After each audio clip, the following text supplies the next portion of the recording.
It was tears in Marseille, but can Newcastle United turn those frowns into a smile at the Henry Dickinson Stadium versus Everton this Saturday?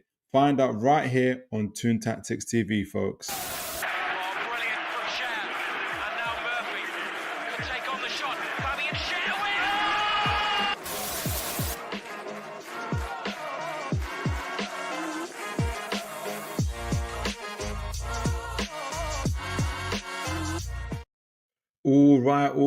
All right, folks. I hope you are all well. Always an incredible blessing to be doing another show, another pre-match preview match for another game for Newcastle United.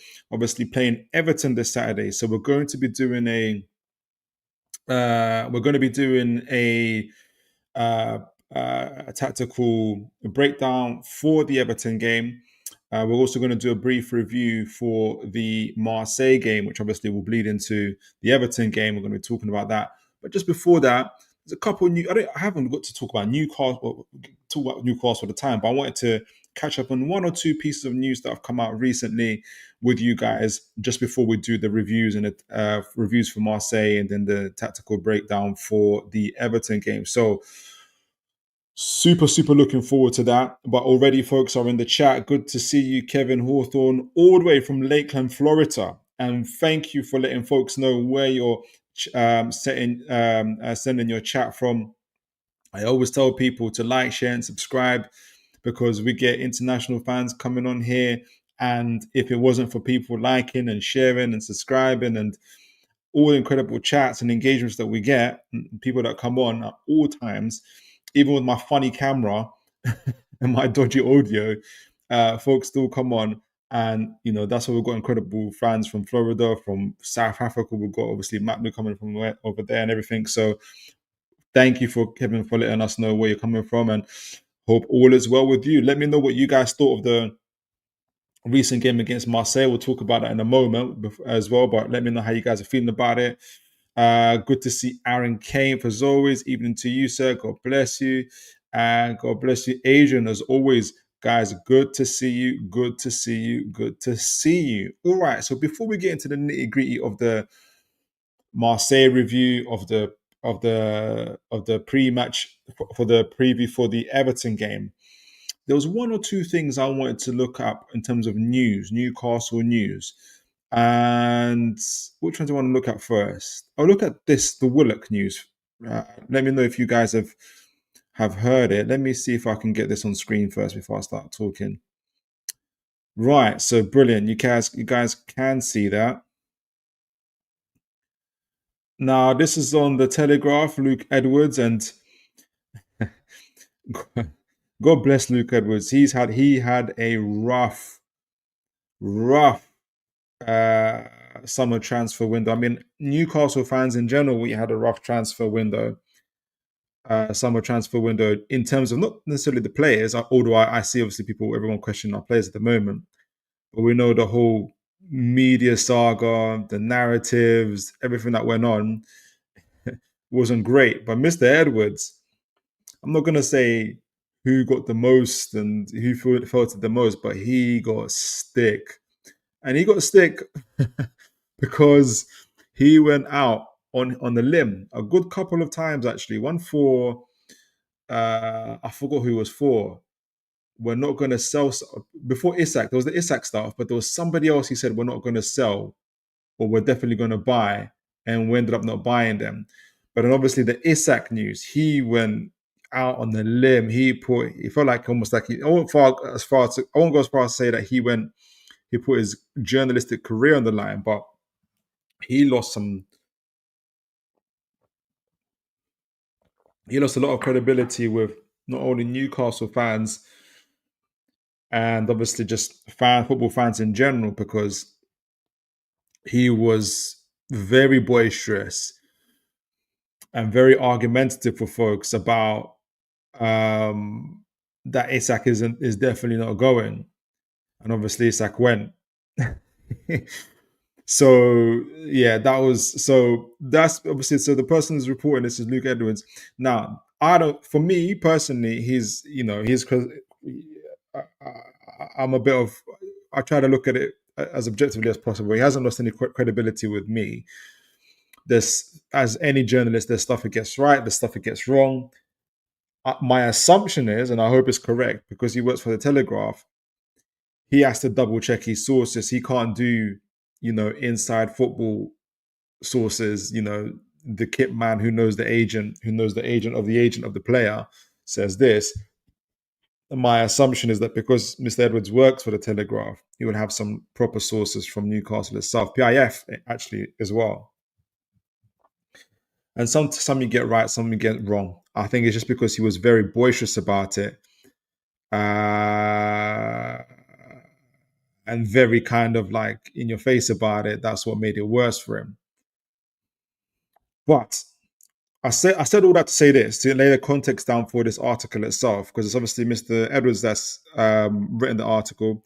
It was yesterday at 12:13 p.m. that he released this information. Crystal Palace eye Joe Willock as Newcastle plot Keys Smith move.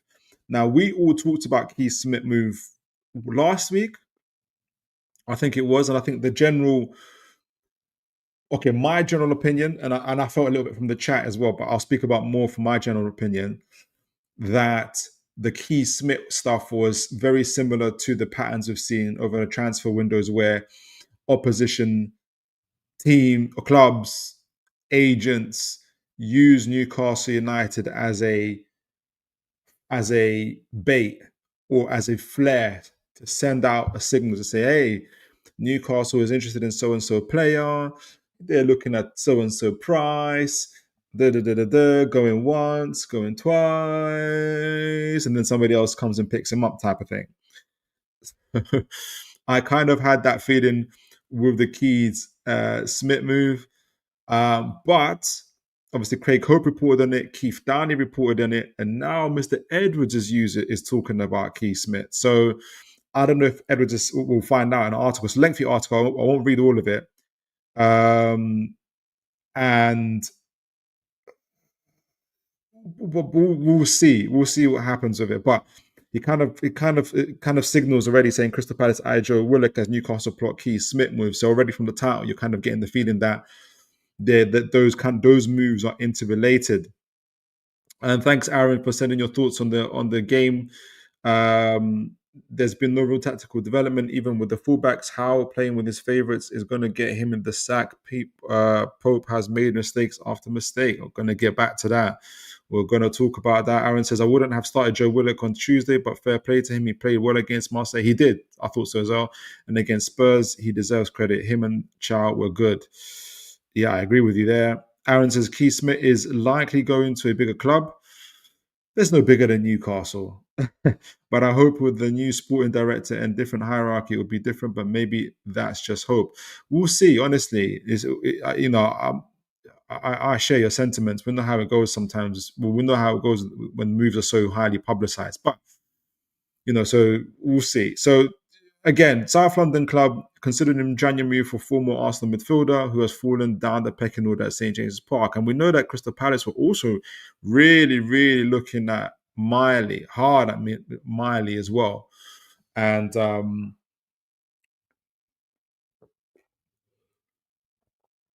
I don't know if this would mean that Miley's staying, what's happening with that, but have they changed their targets essentially? So anyway, Edwards says Crystal Palace are considering a January move for a Newcastle United midfielder Joe Willock. He's fallen down the pecking order. The 26-year-old is 26 already. Can you believe that? How old was Willock when he came to us? He's like 21 or something. The 26-year-old was hampered by injuries. Yeah, we know that. Midfielder, he's fallen down because of Ramsey. That has encouraged Palace. Okay, so what has encouraged Palace? Oh, because he's gone down in pecking order from the Aston. So Jacob Ramsey's arrived, and Willock's fallen down the pecking order even further, and so that's encouraged Palace. So I wonder where he's getting this information from. Is it from Palace? It'd be weird if it was from Palace, because I don't see the benefit for them to kind of publicize it, unless obviously, actually, it's not that weird. It's not weird unless they want to send a message out publicly to Willock to let him know we're serious about you. So that has encouraged Palace to believe they might be able to sign the former Arsenal player and bring him back to London in January. Yeah, I think Willock and Osola we're both looking at Willock and Osola. We could make some money in Newcastle in January. Newcastle paid about 21 million for Willock and would like to recoup that sort of fee, which would help their position in regards to profitability. So that lets me know that Newcastle, that last sentence let me know that he's talking to someone from Newcastle. Because how would he know that essentially? Unless that's his opinion, which he's not saying that's his opinion. How would he know that we want to recoup our fee?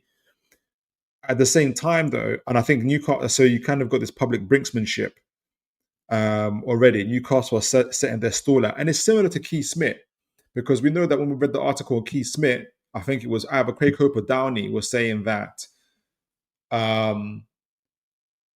AZ Alkmaar, Keith Smith's club, were saying, well, we want to sell Keith Smith for a record fee. Our record fee was Tijani Reindeers for like 20 Reinders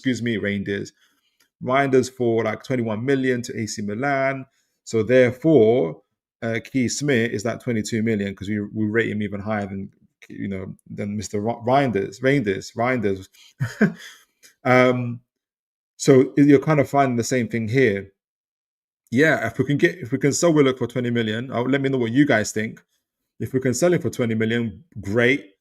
But I would imagine we've already recouped our money from him. And actually good to see Bobby Fairview here, because I wonder what he think of this. So, because I would think that Willock's been here with us, because I'm going to talk about PSR, because like Willock's already been with us for like 5 years. We bought him for 20 million. I find it super hard to imagine that we haven't already paid the PSR off for Mr. Willock. Like, I think anything we're selling for now, my assumption is, well, I doubt there's anything significant left over. I think my assumption is that we're gonna make some PSR. Anything we're selling for now would be a profit from the PSR point of view. Adrian says, for me, Willock gave a standard fit Willock performance, great pace, eye for a pass, decent, but we need much better. Yeah, I don't disagree. He did stretch Marseille's defense. They had to foul him a good couple of times, and that allowed us to be pushed up the field. But I know what you're saying in terms of we need something more. And I'm talking about, like, for instance, like I'm going to talk a lot about Grealish today when we're kind of analysing Everton. And I really rate him highly. We could really deal with the Grealish technical quality or profile quality player.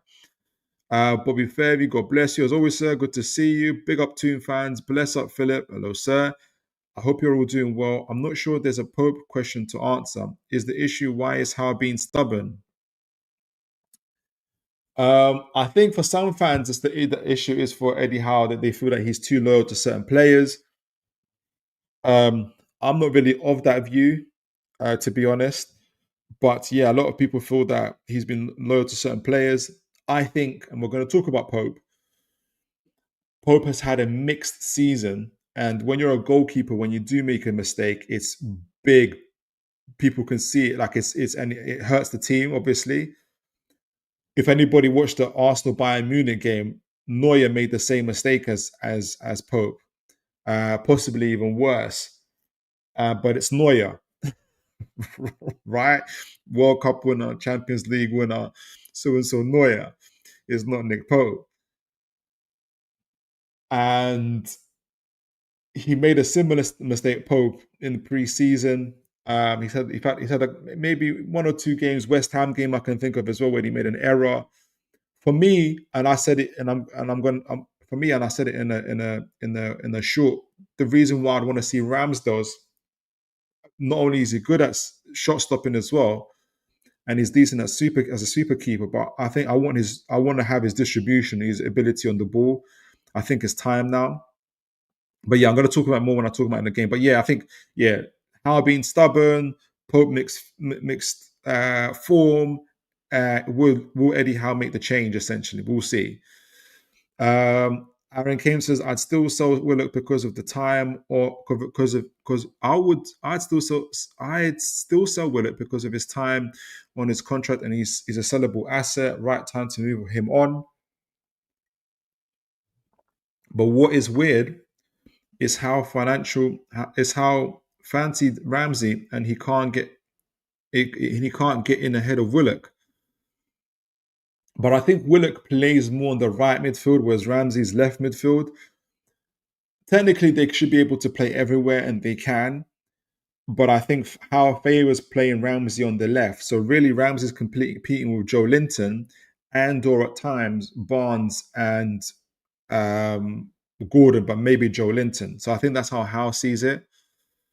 Aaron says spent 43 million on Jacob Ramsey. You can't play ahead of Willock in a game like this. Who played for us? So Bruno played, Tonali played, and Willock played.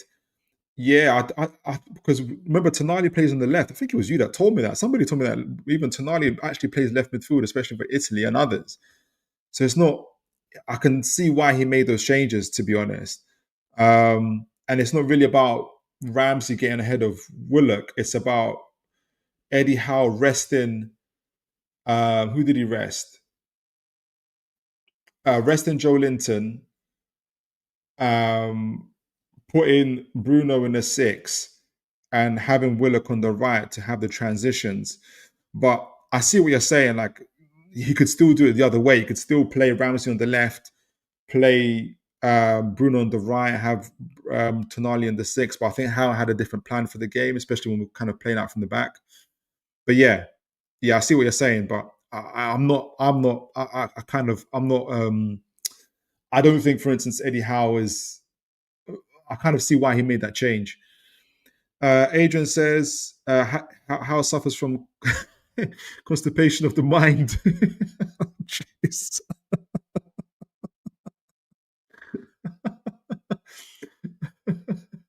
We'll leave that there.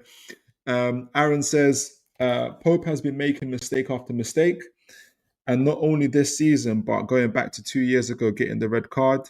Yeah, that was crazy. He shouldn't start for us again, in my opinion. Child told him to hold back, but still, yeah, and we're going to talk about that. And he still came out. We are going to talk about it. It was a very, very bad mistake. So let me just finish this article, and we'll catch up on one other news, and then we'll get into the review because I can feel like we're itching. We're itching to talk about this Marseille game. So yeah, so what did they say? So Howe may still have other ideas. Newcastle. Okay, so this is the part maybe Newcastle fans might not like. Howe may still have other ideas. Newcastle manager is always reluctant to lose players, which is true. But at the same time, it's part. I think this is part of bricksmanship, right? Newcastle don't want to look over keen that they want to sell. He's always reluctant to lose his players in the middle of the season, and surprisingly, started Willock in the Champions League defeat by Marseille on Tuesday night. Now, I wonder, and you guys tell me in the chat, if I'm reading between the lines here, is Edwards implying here that the reason why Willock played in the Champions League, going back to what maybe Aaron was saying, instead of why didn't Ramsey play, is the reason why Ramsey didn't play and Willock did is because Howe wanted to show that he is using Willock, but also maybe keeping his value. I don't know. I don't know. I don't think it's. I don't think. I personally don't think that. I personally don't think that. I think it's more about the football. But we'll see.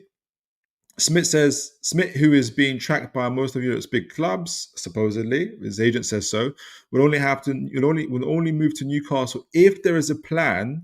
Okay, so this is interesting. So Smith, who is being tracked by most of Europe's big clubs, would only move to Newcastle if there's a plan to give him regular first team minutes. Okay, and the club have the money to make the deal happen in January. But we do have the money. So how would he know about rate? How would he know why Smith would move? But you would assume that would be the case anyway for any young player. But how would he know that? I would assume he spoke to Smith's agent, and Smith's agent is very willing to talk to everybody. We know that for sure. Keith Downey, Craig Hope, anybody that will listen, he's talking to them. I'll ask you guys, can we offer Smith regular minutes? I watched him play today. I don't know if any of you guys watched him play today as well. He came on in the second half against Sherborne. I think it's an Irish team. AZ Alkmaar had most of the ball, for instance. And so I saw more of him in terms of what a team is like in possession. I thought he was really good, really tidy. Elements of creativity about him as well. But Shelbourne is Shelbourne. I don't know. They're the third, fourth division team, but yeah, he showed that his levels above them regardless.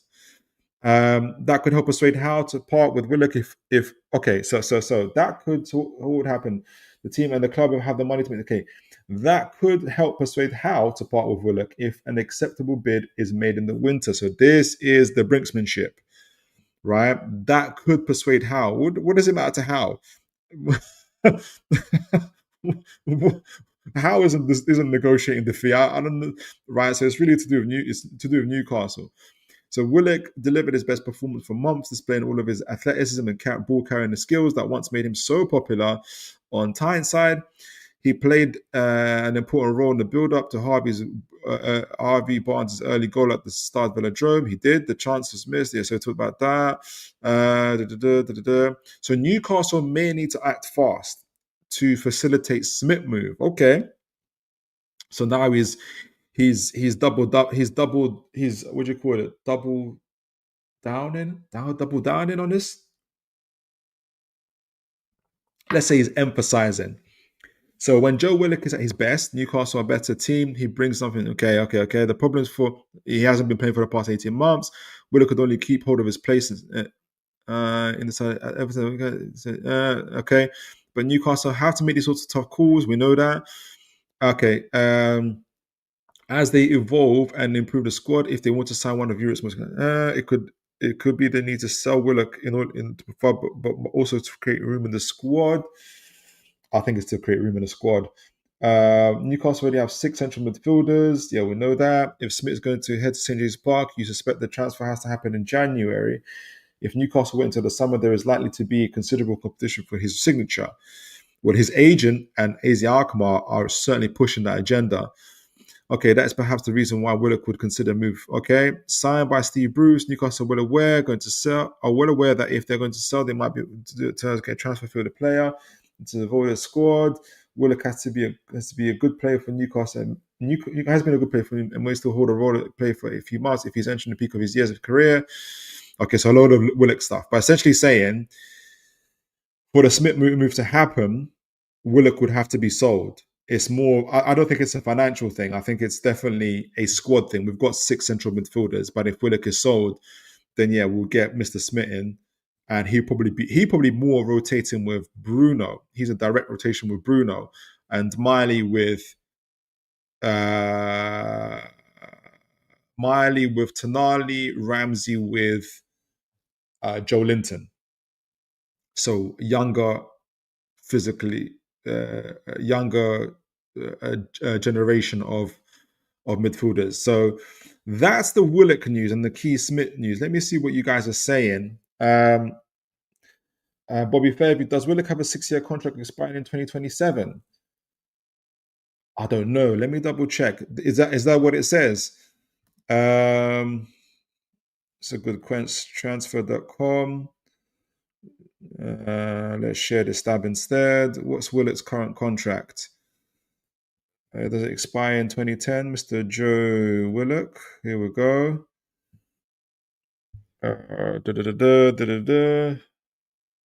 Joe the Willock, 26 years old, heading into his peak years, or in his peak years. Depends how you look at it.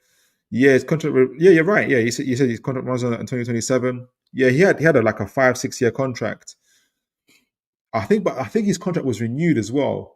You guys will know, but yeah, and it makes sense. Like 2027, that's what 18 months away now. So I think it makes sense for Willock if Palace are interested. It makes sense for Newcastle to sell him, make some money. And if Keith Smith is there, it's kind of coming across like the ducks are lining up.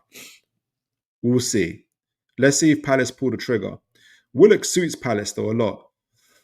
They play that transition play mid-block. They probably need some runners of their own. Lost my screen there.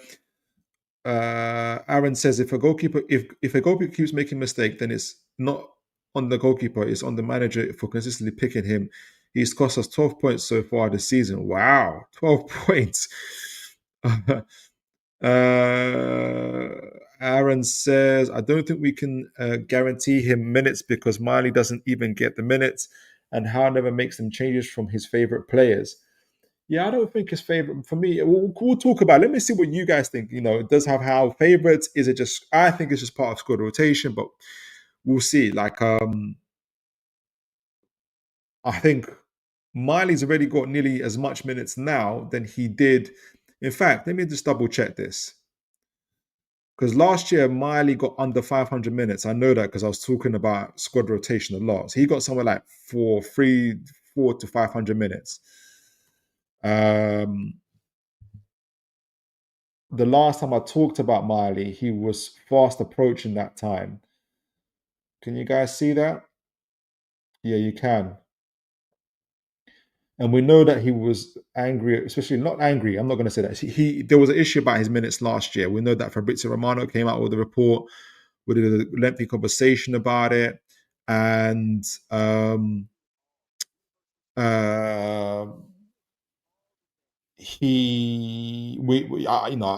definitely someone from his camp that released that information. So Miley already this season has played more minutes than he did last season. That's after 13 games, right? So he's already done more than last season. He didn't. I don't think he reached 500 minutes last season. He's already got 539 minutes already this season. That includes time in the Premier League, eight occasions where he played in the Premier League, 4 in the Champions League, and 1 full 90-minute game in the EFL Cup itself. So he is getting, and this is after 13 games. My assumption would be, if you play, Newcastle are definitely going to play 50 plus games this season, right? So he's already heading for at least 1,500 minutes to be played this season, should things carry on as they are. So he will get the minutes. Smiley will get the minutes. And I think, I'm sure he wants more minutes, and I'm sure teams like Palace would offer him that. But he is getting more minutes at this stage of time. Let's see if that's enough for him, and let's see how the team progresses. Bobby says if Willock had the 6-year contract, then he would have been grandfathered in, in under the old amortization rules. So 1 to 16 of his transfer fee to Newcastle would be his amortized value next summer. So what does that mean, Bobby? So say he was so if we bought it for 21 million, I would assume, my assumption is that if we're selling anything for now, we're definitely making a profit on him. Is my assumption, really. Let me know. Richie, God bless you. Don't know if you're new to the channel, but God bless you. Even in Everton fan. Oh, big up to you, an Everton fan. Big up to you. Looking forward to Newcastle coming to Hill Dickinson Stadium. Big up to you, Richie.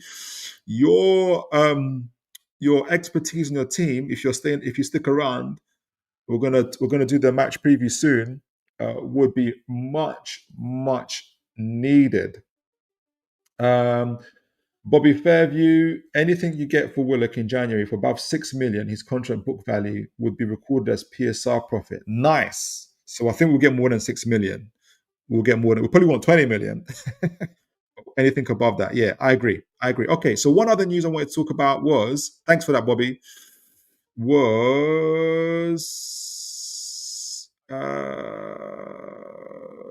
where is it? Was where is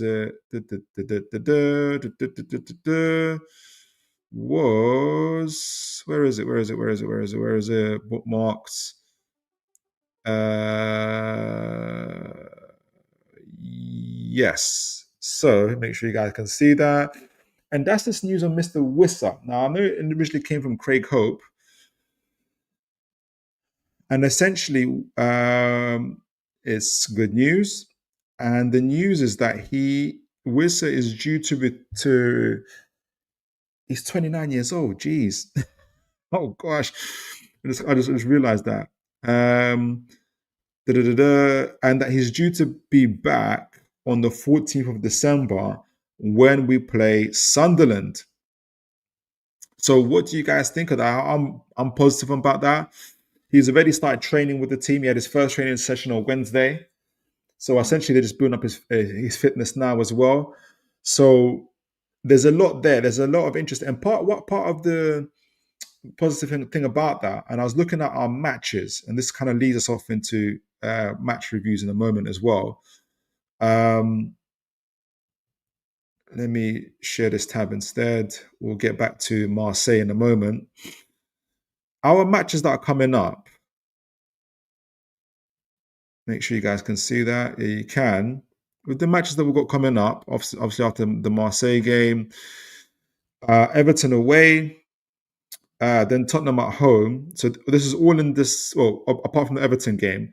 So Everton's in November. That's the last game in November is Everton.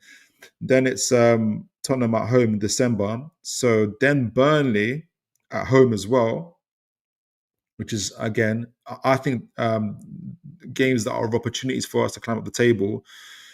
Then Leverkusen away, Sunderland at home. That's when Wissa's due to be back. So it's an interesting one. And with Wissa back, then we've got, from that game, we've got Fulham at home for the League Cup. Good time to have Wissa back. Then Chelsea at home, Man United away, Burnley away. I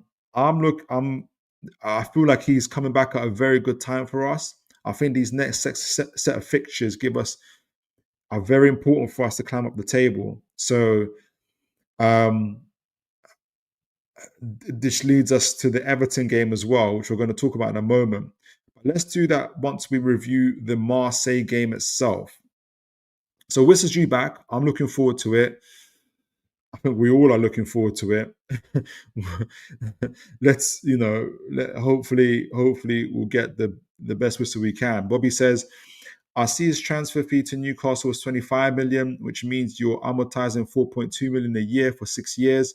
So with a year and a half left on his contract, his current book value is 6.1 million. Okay. So that would make sense. So that means anything above 6.3 million is profit, isn't it? And that's why Newcastle keep on talking about 20 million. They want to make some good PSR profit on that as well, whilst then getting Mr. Keith Smith in as well, if it is Keith Smith. I personally think we need and we're going to talk about injuries in a moment, but we definitely need a fullback. Big up Kim Cam. God bless you. Good to see you, even to you, Kim Cam. All right. So Marseille. I asked earlier, and a few of you guys were answered as well, but a few came in a bit earlier, and I think Aaron answered as well, how you guys felt about the Marseille game. I try my best to not look online so much because to kind of get people's feedback. Obviously, you can't help it. You still get people's feedback. You hear what people are saying. I try to avoid not listening to the usual analysts I listen to because I have my own mind. I wanted to have my own mind, my own opinion first before I did that. And I want to get you guys' views as well. I want to get you guys' news fresh from your opinions as well. Obviously, watch the game. And got to analyze it and think about it myself. I haven't got to look at all the data just yet, so some of this is quite fresh for me as well. But I'm keen to know what you guys think in terms of the Marseille game. What I remember, especially and I have to kind of go backwards to go forwards with this, is our initial preview for the Marseille game. And I predicted we would win 3-0. But part of the reason for that, and that kind of leads me on to talk about, because I know there's been some talk about why. I'll get my own view actually before I start saying what people were saying. I remember when we did the preview for the Marseille game, I did say, and I think some of you guys were also saying this, is that I thought that we'd play the same way or the same formation and the same approach against De Zerbi's Marseille as we did against Guardiola's Man City, because both teams, because De Zerbi he has his own style, but he also has an inspiration and is quite similar to, not too dissimilar to, Guardiola himself in terms of possession-based style, box midfields. We talked about the use of the goalkeeper, playing out from the back, and all of that was on display from minute one, right? So we knew about how he uses fullbacks out wide. We saw obviously Mr. Greenwood also coming in from out wide, going inside as well, being dangerous as well. We saw all of that on display. So it made sense, and I wasn't overly surprised that Eddie Howe adopted the 5-3-2 formation, with obviously Mr. Murphy as right wing back sort of role, and Mr. Hall in the left wing back role, with three in the middle: Shaw, Chow, and Byrne, and three across with Tonali, Bruno, and let me see, it's on there now. But he made three changes. So with the three midfield and the two up front, but he made three changes. So just on that. So yeah, I wasn't surprised that he used the 5-3-2. He used it against Guardiola. He used it, and I think De Zerbi has a similar style, similar pattern. We talked about in the match preview as Guardiola, and I wasn't so surprised that he used that same approach. And for me, it was the right thing to do. And in terms of I thought that he would use exactly the same team, but you guys, a lot of you called this, and you did say that we're likely to rotate, and we did rotate. We put Gordon instead of Voldemort out front. We put Willock on the right, and we rotated out. Who was it? We rotated out Joe Linton, who was on the bench, and we also rotated out. Botman was rotated out from last game. Who was the third person? There was a third person. So it was Voltamada, Dan Burn, Lewis Hall, which which we weren't surprised about. So literally our entire left side. So what happened was Livramento goes on the left here, as you guys can see. Obviously, Gordon instead of Voltamada, totally different profile, and I keep forgetting the other person. Gordon, Voltamada, and Willock, right? So different, similar-ish profile to Joe Linton, but obviously now Livramento on the left instead. So we had to make some changes. So our entire left side was different in terms of play, apart from Barnes, was different to the one that played against Man City, right? So that was the first thing to notice. And that was the first thing to notice in terms of the players that played. And let me know what you guys thought about that. You guys were right in terms of the rotation. I do think, looking back now, this is hindsight. Had Baltimore started, Hall started, Joe Linton started, I think we would have possibly drawn or won the game as well. But we was on our way anyway to doing that. We adopted a counter attacking approach, or counter pressing and counter attacking approach in the game. And for me, it was the right approach to take. It was a similar approach to Man City. We tried to make sure that when Marseille did play out from out the back, we literally went into a man-for-man press. We were really, really aggressive. We went into a man-for-man press. I thought I was really surprised by that. I think, but I was happily surprised by that. We literally had like 8 players in their half. You saw the old separation with how De Zerbi has his goalkeeper on the one side, the defender on the other sid. We went at the goalkeeper and we went at the defender as well. We made it, and I think that first 45 minutes we did a really good account of ourselves. And you can see actually in the first 15 minutes ago, when we scored, that's when the press and the intensity was really, really there. So I was really, really happy in terms of that and that kind of approach. And the moment Marseille tried to get into the second half, all of our players went literally, back into our own half, ensured that Marseille were playing in front of us, and that worked for a time for us as well. So it was the right approach to take. The momentum bar, you can see, would favour Marseille.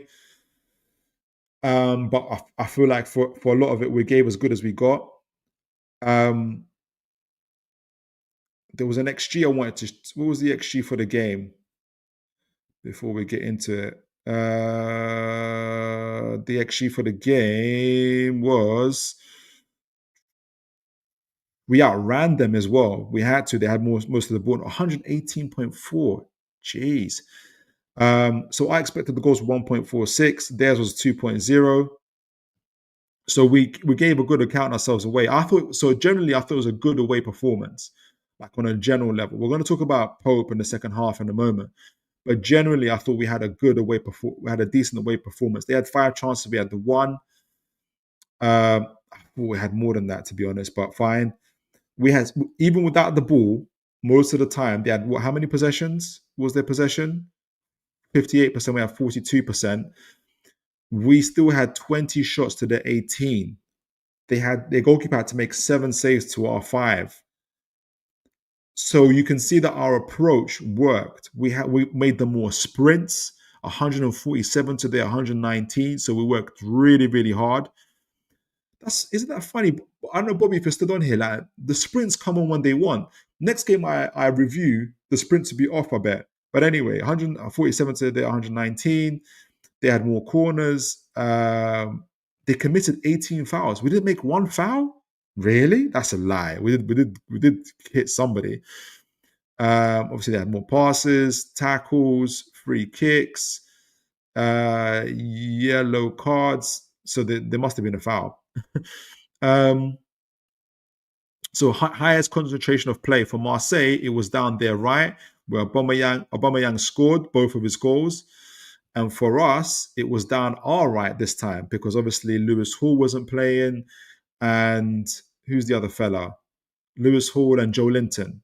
So, it was down Burn instead. So you can see how our play from Man City was affected. So it's down our right instead with Mr. Murphy and who was on our right? Who's on our right? Murphy, Bruno, Gordon. So that's where our play kind of mainly was uh, uh, kind of concentrated. You can see on the map there. Again, even though Marseille had most of the chances, they scored both of their big chances. They scored 2 out of their big chances. We scored 1.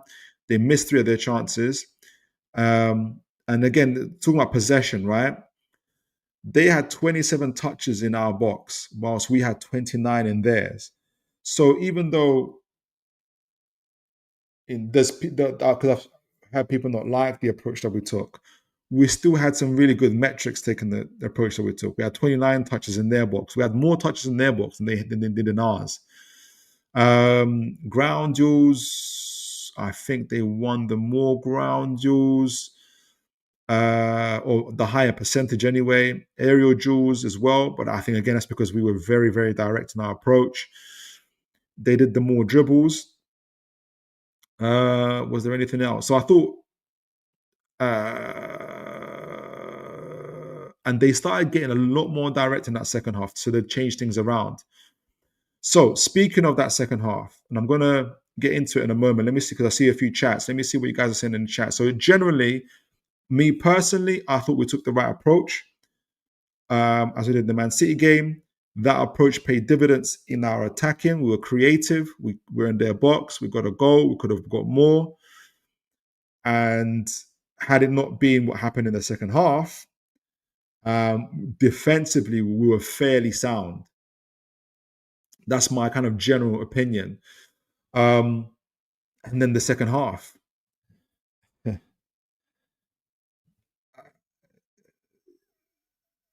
Let's see if we can get a highlight of this, and we'll talk about it.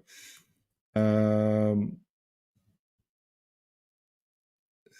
by the way, big up Newcastle as always. Whoop, not giving me strikes for this stuff. Let me show. So, can you guys see that? Yeah, you can. So we'll get into it. So, because we might as well talk about it now, and then I'll get to the chat. So, yeah, that was the first half, 1-1, and literally in the first 20 seconds. Where is it? Where is it? Where is it? Where is it? Da-da-da-da. Okay, so this is it.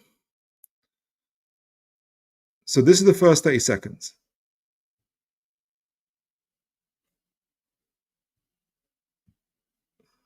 All right, so let me go back a little bit here.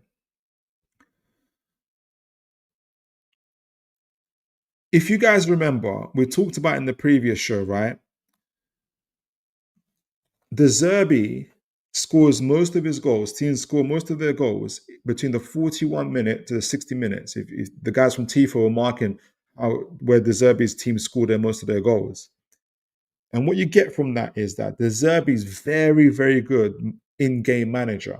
He knows the changes that he needs to make in-game, right? And we talked about that, made that very, very clear. So that second half, the first 5, 10, 15 minutes are going to be absolutely vital. Absolutely vital, those 5, 10 minutes. The first half, I think, even though there was a bit more momentum, attacking momentum, you would have seen in the stats there for Marseille, but I think we just edged it and we would deserve to go to be 1-0 up. And then the second half, you can imagine what Eddie Howe told them in terms of keeping it tight, keeping the pressure. De Zerbi said to his players, just go direct, be more direct. And you can see it from literally the opening. This is the first, how many seconds? I can't see the seconds, but literally it's the first 6 seconds. This is the first 6 seconds, right? So we took the, where is it? We took the kick. It's, sorry guys, let me see this. Can you guys see that? Yeah, so we took the kick. It's gone to who was it to? Was it to Burn? So Burn, obviously, we know we like to do that without trying to get Burn to header it. I don't know if Burn won that, by the way. He tried to get it across the field. I think he did. Marseille are able to, well, then it goes to Tonali, or who was it? Who was it? Bruno or Tonali there. Bruno to Burn, and we've got 3 players just around it. And that was the whole idea, to have players there, because obviously it gets nodded forward. We're now ready for an overload. You see Barnes over here. That was the whole idea. Marseille did well to win it back. I think De Zerbi's instructions are very clear. Let's not overpass it now. Let's go directly at them. Let's see how they respond. And that's exactly what they've done. They've won the ball back, first touch. And I think it's Bruno trying his best to close him down as quickly as possible. He's on him like a rash. Gets on him. That's first thing they do. Direct pass there to I wonder why he was left alone. I forgot the gentleman's name. But we've all kind of gone ball chasing here, and we've left one free man here. We can see it here. I forgot the gentleman's name. If anybody remembers his name, let me know in the chat. But we've left him. Bruno's gone for it. He's still free, this gentleman here. Livramento is thinking, should I go back? And you can see Greenwood in a very good position here, out wide. He's got Burn and Livramento questioning whether to follow him or not. We're kind of ball watching here. Regardless, what is about to happen is insane. First, this is 2 passes. Third pass now. They've turned around and they're ready to attack. Aubameyang's on the shoulder. Look, this is Aubameyang is on the shoulder of is about just a yard or so behind Chow, right? Direct ball in here. He makes the run. There's 2 players here. I don't know if it is. I think it must be Chow and somebody else. Fabian Schär. So you guys let me know from here, because already where Fabian Schär tries to get Aubameyang. I don't know what was communicated here, but you can see just before here, Fabian Schär wants to make Aubameyang offside. Chow wants to run for Aubameyang. So I don't know what the communication was here, but it wasn't the right communication. Fabian tries to get him offside. Chow continues to follow him. And Chow continues to follow him because Aubameyang's smart. Because he just played himself on, but also not just more than played himself on. He slowed down his run, allowed Chow to get ahead of him. The ball is played directly into the spacing behind. There's 3 Newcastle players. Okay, Livramento's out the frame. Fabian's close, but he's not going to get to it. Chow is there. Chow is covering, right? He's literally stride for stride. I'm getting angry as I'm talking about it. Let me get a drink of water.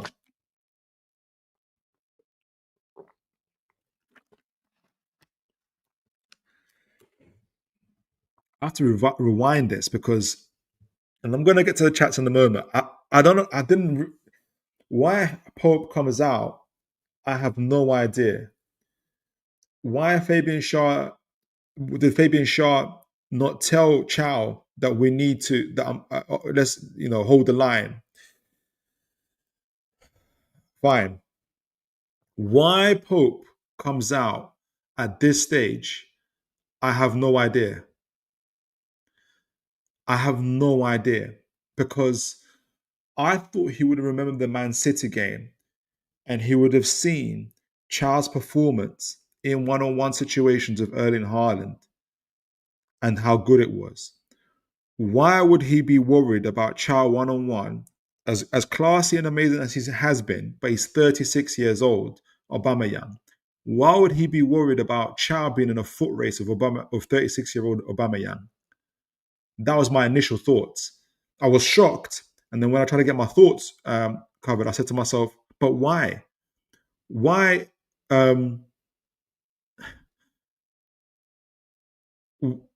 Why does Pope come out here?" Chow, the ball is even if Pope stays where he's at, the direction of the ball is not directly at goal, so it's not like a curling pass, right? Chow is literally there stride for stride, and you can see, I can see Chow is screaming at him, "I got this." He's pointing and saying, "I got this. I've got this. It's okay. I've got this." He doesn't listen. Like, so by Pope doing this, he separates by going right in the middle of Aubameyang and Chow. He separates Chow from Aubameyang. Aubameyang is able to take it wide, and now he has the perfect angle with an empty goal. And he does absolutely brilliantly here, by the way. I have to give him credit for that. And look at that, it's an amazing curl. And he scores the goal. And that's within 19 seconds now. Within 19 seconds. I'll talk about a second goal in a moment. But watching that is just so frustrating. It's so frustrating. You can see that there was mistakes from the beginning in terms of letting the Marseille player go, but you kind of account for them. Marseille are a good team. Fabian Shaw not communicating, but the last emergency button, Chow, can they beat whoever gets through in a one? Can they beat Chow? Most time they can't. Erling Haaland couldn't. It set off a chain reaction that I think led to the next goal. So let me see what you guys are saying in the chat before I talk about the second goal. Aaron says, and Anthony Gordon starting up front. I understand resting Mortimer, but Gordon was as a striker never works. Solanke was a better fit for that striker role. Yeah, it's a good call. But I thought Gordon was okay. This Gordon strike experiment, okay, sorry, I think the sugar needs to stop. It never works. Adrian says, for me, while it certainly was effective early on, the two-system strategy of man-to-man pressing them in their half and low blocking ours was fundamentally was dislocated and clunky. Why do you think that is, though, Adrian? Do you think that's because Marseille made it look dislocated and clunky, or was it dislocated and clunky because of us? I'll be curious to see. Wobajok says, "Hey Phil, good to see you, Wobajok, today. God bless you. Arsenal doing phenomenally well." Hey Phil, didn't get a chance to watch any game, including Arsenal. Wow, how did you guys lose? Was anything specific they targeted? Well, you're getting the breakdown right now. You can see that. You see, this was the beginning of our woes. Speaking of Arsenal though. Now, I don't know if Warburg, if you get to have seen get to see the Arsenal game, but you'll notice from this the Arsenal game because people are going on about this us and no, I'll rewind this. I'll say it properly. There's been kind of this thing about us defending in a low block, getting men behind the ball, and our kind of flat lines at times. I don't know if Warburg will say the same, but I watched the Arsenal game where, especially in the first 35 to 40 minutes, Bayern Munich had 70% possession of the ball at the Emirates. And Arsenal defended in the low block, and they kept flat lines. Like, it's not, because the idea is to keep the opposition in front of you. So it's not unheard of. I just think Howe's getting hit for it because it's not quite working out. It worked against Man City. It didn't work against Marseille. But the thing is, Pope worked against Man City. He didn't work against Marseille. So yeah, I think it was individual errors, Bobojog. It was individual errors. Adrian says the glaring problem remains our inability to sustain and make use of possession. Yeah. Though I personally think we're getting better. Like, this wasn't possession, this was error. Aaron's a spot on, Adrian. We cannot retain the ball or pass the ball to save our lives, and it's embarrassing considering we have some elite players. Okay.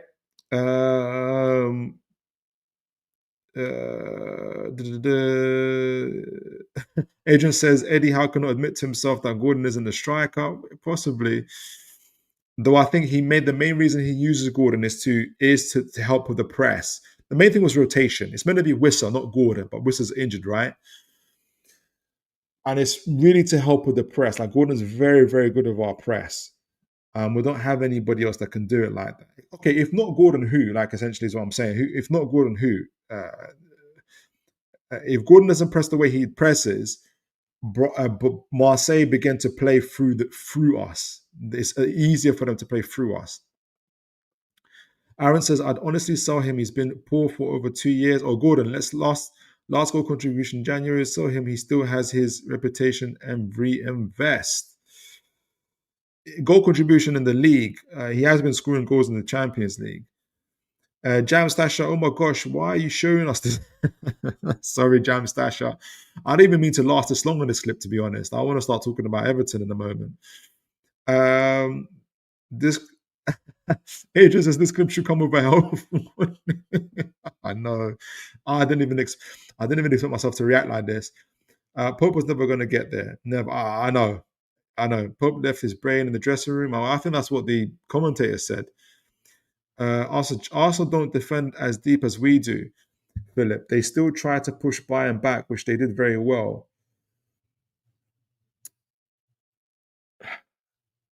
Bayern Munich had, like, in that first 35 to 40 minutes, they had 70% of possession. Like, Arsenal were defending deep. It's no slight.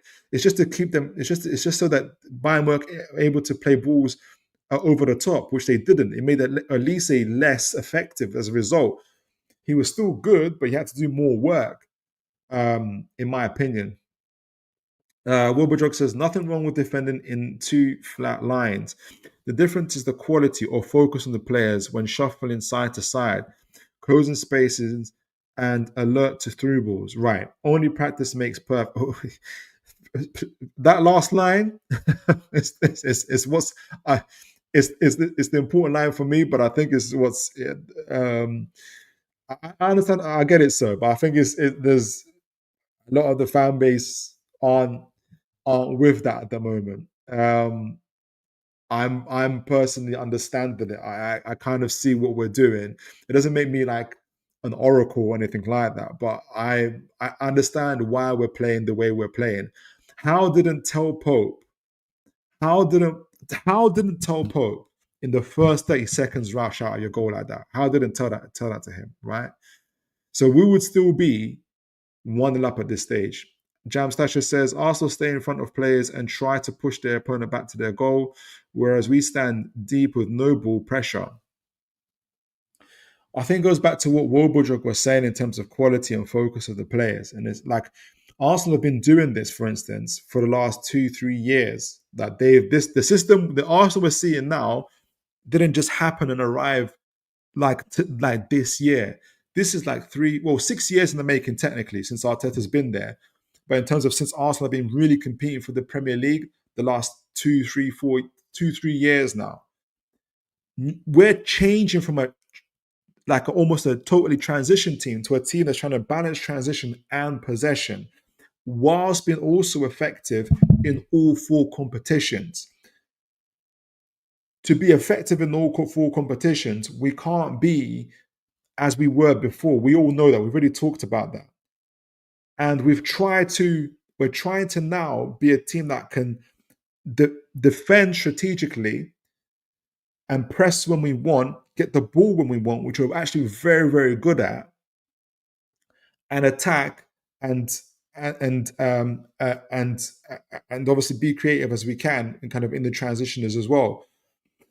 But we're not so man for man 90 minutes at a time. And we know why this is. I don't have to say, we've got 9-10 games between now and January. We're playing 2-3 games every week. We can't do man for man, gun ho stuff. And Eddie Howe is trying to manage the team by doing it so far. And so far, we're eighth. I can't remember where we are in the Champions League at the moment. We're going to talk about it in a minute.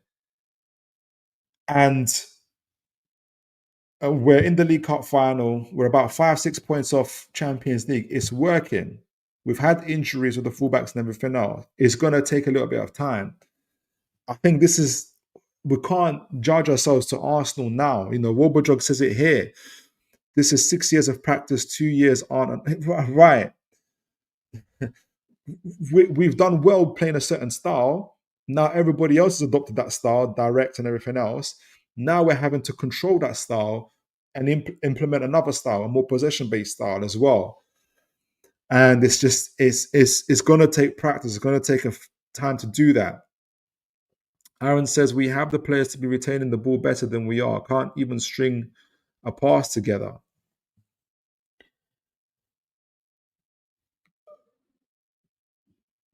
Do we have issues with passing at times? Yes. I think we are getting better. Against City, we were better. Against Marseille, I think we were better. There was a stat, there was a metric for passing. Let me see. I might be wrong. I thought from the eye test, I thought we were better. But there was one that talked about passing sequences and stuff. Maybe I've got that wrong, but I'm sure there was one that had passing sequences. And we tried to be direct as well. We were in Marseille's box most of the time, more times than they were, for instance. We had almost as many shots as they did. In fact, we had more shots than they did. We had one less shot on target than they did. We created, if our passing is that bad, how are we creating so much? I guess is what I'm saying. Or especially in the Marseille game. So yeah. We'll see. It's good though. We've got different lines. We've got different opinions on how Newcastle are doing. That's what the game's all about. Okay, so before we get to Everton, let's just see where we are in terms of the Champions League table, and then we'll start talking about Everton. Newcastle United. That's the Premier League. UEFA Champions League. So we're currently 11th. You have to be 8th to qualify automatically. And that is Sporting Lisbon on 10 points. So 1 point behind. So that's Sporting Lisbon, Chelsea, Dortmund on 10 points. Madrid, Inter, Bayern, PSG, Arsenal, who we're not catching, I don't think. It'd be lovely though if we did. All on 12 and 15. Arsenal they've won every game. You guys are absolute monsters. Absolute monsters. 14 goals scored, only 1 conceded. Insane. But especially when it comes to, I think, from Dortmund, Chelsea, Sporting, Man City, Atalanta, who we actually play against. Who says we can't qualify with 3 games remaining? We've got 9 points to play for, right? And by the way, last season Champions League, last season champion, is it 23, 24? It should be 24, 25 season. Oh, that's for Newcastle though, isn't it? What was last season's? How can I get last season's Champions League? Let me get last season's Champions League. I want to see what it takes to get automatic place.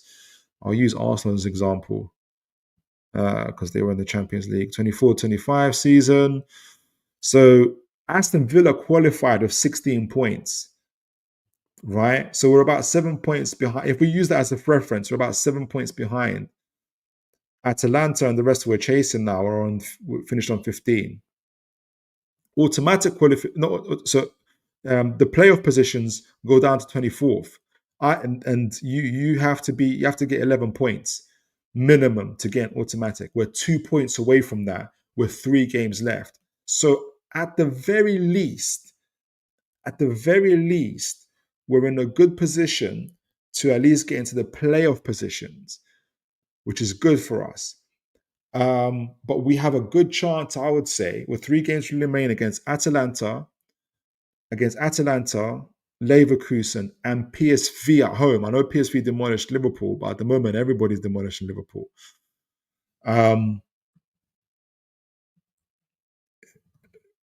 So another 7 points, if we do really well, can get us into there. Yeah, here we go. Another 7 points can get us there. Or another 2 points can get us at least into the playoff positions. With 3 games remaining, I think we have a good chance. And one of our rivals to that is Atlanta, who we're going to play. So we're still in it after all this time, which is good. We've got the League Cup quarterfinal against Fulham coming up. Now we're going to do a lovely little segue. We've been talking about how Howe's playing. Now we're doing this. That segues us into the Premier League and Everton. And 5th place Palace. We're 5 points away from 5th place Palace. Again, after not having the greatest start, so we're in a good position to qualify from the Champions League groups. We have an opportunity to get into the semi-final for the League Cup of playing Fulham at home. And after 12 games and 5 losses, we're still 5 points away from a Champions League spot. I'm not saying, I enjoyed losing against Brentford and West Ham. Absolutely not. That was PTSD. That was earth-shattering stuff, right?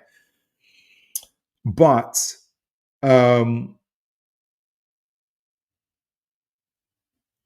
we're still in a good position and we're getting our players back fit. And we've got another chance to kind of climb up the table. That segues us into Everton, who are currently 11th place. They've scored 13 goals. They've conceded 13 goals, and their XG is quite interesting as well, home and away. And so they've scored the same amount of goals as us, but they've conceded 2 less. They've won 5 games, drew 3, and lost 4. The last 5 games, they've won 2, lost 2, and drawn 1. The last 2 games, a heroic victory against Man United at Old Trafford.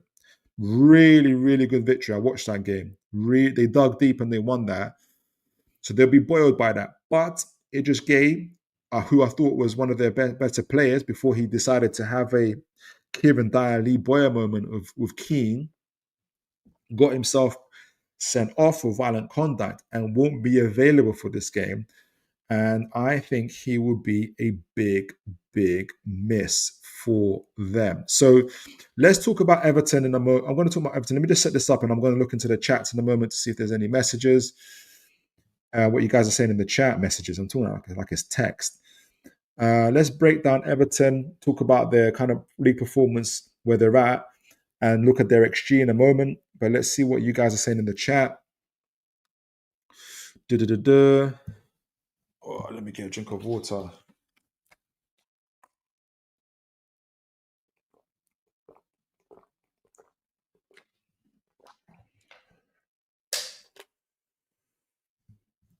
Let me close this, otherwise I get myself in trouble. I'll hit the bottle, put it all over my laptop. All right, so Jam Stasher says, in our end, we play too low and too deep for my liking. Okay, now I understand that. And there is no reason to do it with 70 minutes left to play in the game. Do you mean that against Marseille? Or or who do you mean? Like, are you talking about in general, Jam Stash? Let me know. Uh, duh, duh, duh, duh, Jog says, Phil, you want to avoid the playoffs, that extra game, and we don't have any more international breaks. That's true. Absolutely. Remain until the end of the season to rest your players or treat injuries. No, absolutely true, Jog. I'm just saying at at the very least, we're 2 points away anyway from the playoffs with 3 games remaining, right? So at the very least, we're probably going to get into the playoffs, right? What I'd hope for is that we get 7 points from the next 9 games against Leverkusen, Atlanta, and PSV. Tall order, tall order. They're all Champions League ready teams,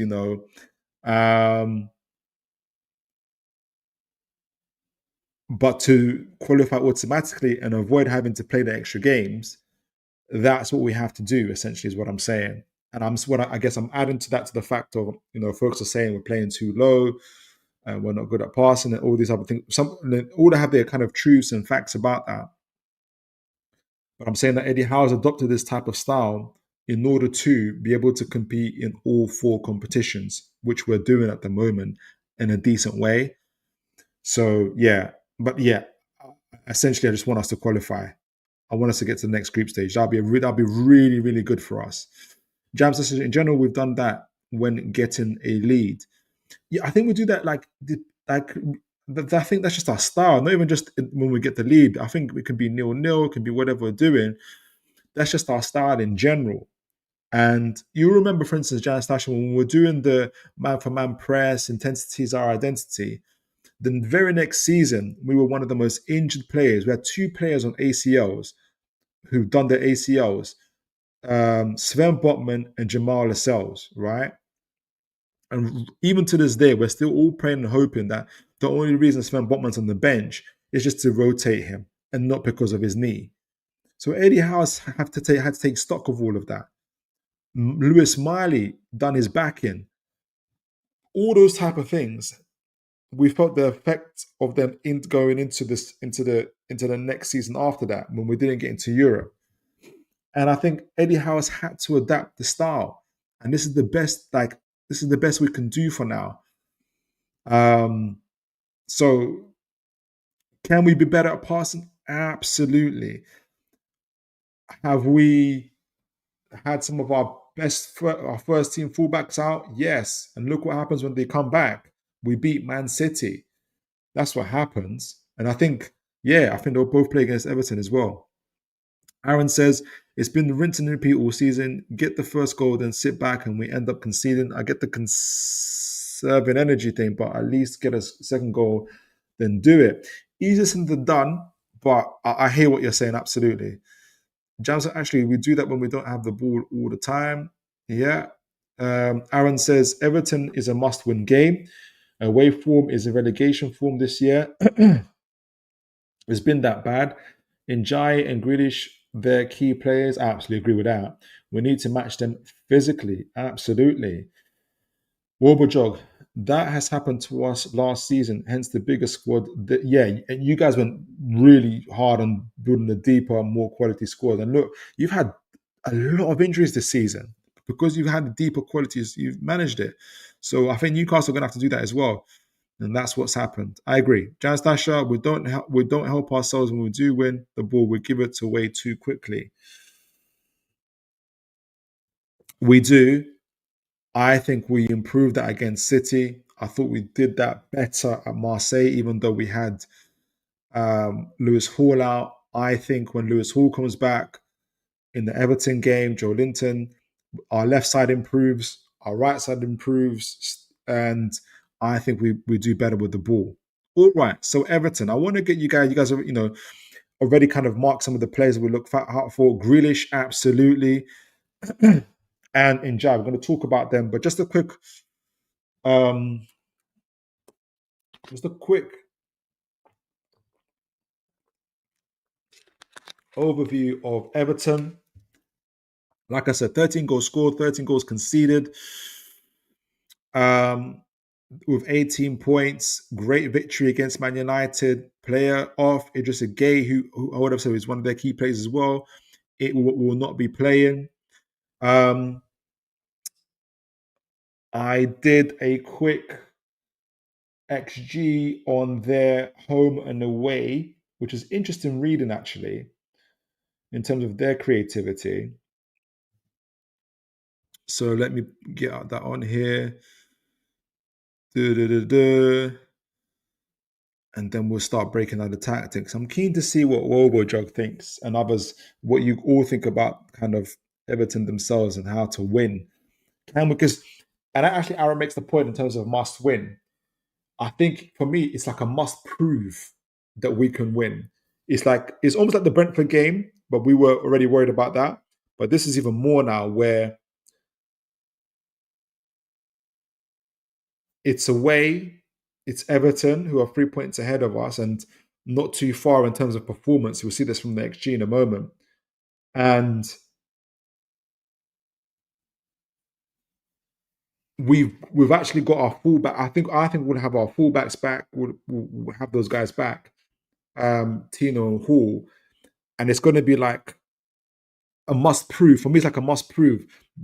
This team now, I think we'll have our favorite backline. I'll show you guys. Can this team win away? Because then it will kind of hit me in the face what it is, right? I'm gonna be like, okay, yeah, we're bad, right? Or oh no, like it is when we get the right players back in the right positions. Hall left back, Botman left centre back, Chow right centre back, Tino right back.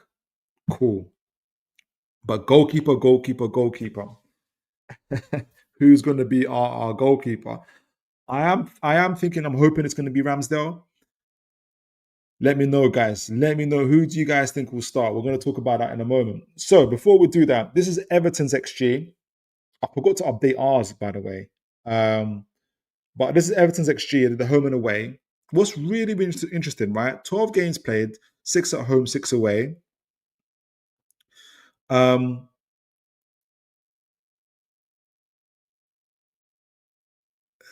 For some reason, I've only updated the 6 home games and 5 away games, which is annoying. Is that right, though? Yeah, it should be right. So, how many games everybody's played? 12 games or 5 or 11 games? How many games? Okay, so played 12 games. Is 12 games? Yeah, 12 games. So, I'm one short. So, we'll keep that in mind, but it won't make too much of a difference. Oh, I lost my page. Where are you? Oh, I lost my page. Here we go. All right, XG.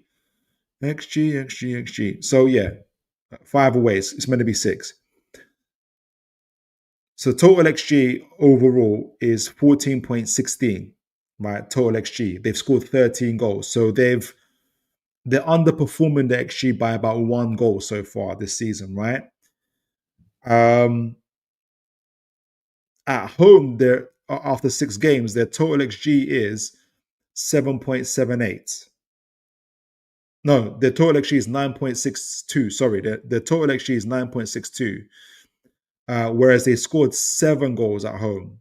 So again, they're underperforming their XG by about 2 goals. So they're not scoring, they're not being as clinical as they need to be. Like they're underperforming by nearly 3 goals, actually, 2.62. But their opponents over those 6 games have got 7.7 XG. So nearly 8 goals. And they've scored 7.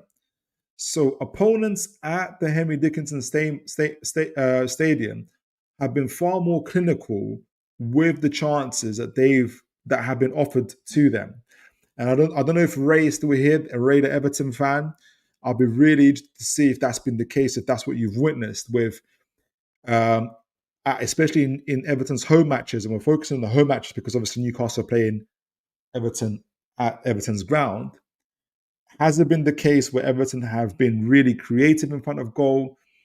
Have been scoring, but have not been scoring to the level of the quality chances you're creating. Whereas your opponents are kind of getting their goals at any opportunity that they can. So that's interesting. That part is um, that part is interesting to me. Oh, I got that wrong. So it's 7.78 to the opponents, and the total goals the opponents have scored is 5 goals. So this is it. So let me start that again. Everton at home have got 9.62 xg. Everton have scored 7 goals. They're underperforming by 2 goals, 2.62, nearly 3 goals. The opponents have got 7.7 total xg from the 6 games. And their opponents have scored a total of 5 goals. So actually, Everton have been getting away with it a little bit as well. So had their opponents scored their goals and had Everton scored theirs, it all kind of still levels out. So there is opportunity to score against Everton, right? At home, on average, they create about 1.6 worth of chances, 1.6 xg. They also score about 1.17 of those goals. So they're lacking a bit of clinical finishing. Their opponents, on average, are creating 1.3 chances against them and scoring 0.83 goals, right? So even their opponents are underperforming. Newcastle have to be. That says to me that Newcastle have to be clinical, have to be clinical against Everton, away to Everton. And we haven't been that so far away from home. So again, this is why for me, it's a must-prove game. It's a must-prove. Prove yourself. Okay, so let's get into the tactics. Let's get into the breakdown for the game itself. I'll read the chat in a minute as well. Oh, it started. I had to. Sometimes when I have the program ready, and then it starts again, which is annoying. What's going on? Let me start. Oh, that's the media stuff. Okay, so yeah, don't worry. I got my this time round. I've got my. Make sure you guys can see this. Yeah, you can. This time round, I've saved my plays. I'll show you what I mean. So I've got my team. I've got my thing ready. You just have to set up the teams a little bit. Premier League again. Big up JLA Tactics board. If anybody wants that, I would recommend it. And then, so that's Everton. Let's get ourselves Newcastle.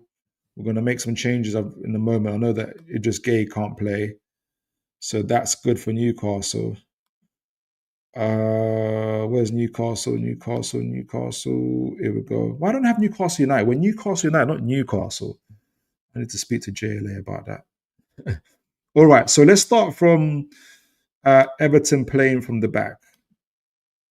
Okay, so we're gonna get it into. Oh, actually, before we do that, we'll do it. We'll talk about the first team in a moment. And I'm gonna listen to you guys about which players you think are going to play or are going to get rotated, because you guys were right about some of the players that got rotated as well. Let me see what you guys are saying in the chat. Aaron says changes need to be made against Everton. The lineup that must play: Ramsdale, Tino, Chow, Botman, Hall. Okay, yeah, Miley, Bruno, Joe Linton. So is Tonali injured? I know that he was holding his. Oh, you think Tonali needs a rest? Okay. Barnes, Voltamada, and Elanga. Okay. So you got about two changes there. Elanga, yeah. Oh, three, 4 changes there. Tonali, okay, yeah, I like that. Adrian says when the stars align, we'll be fine. Until they do, we'll be.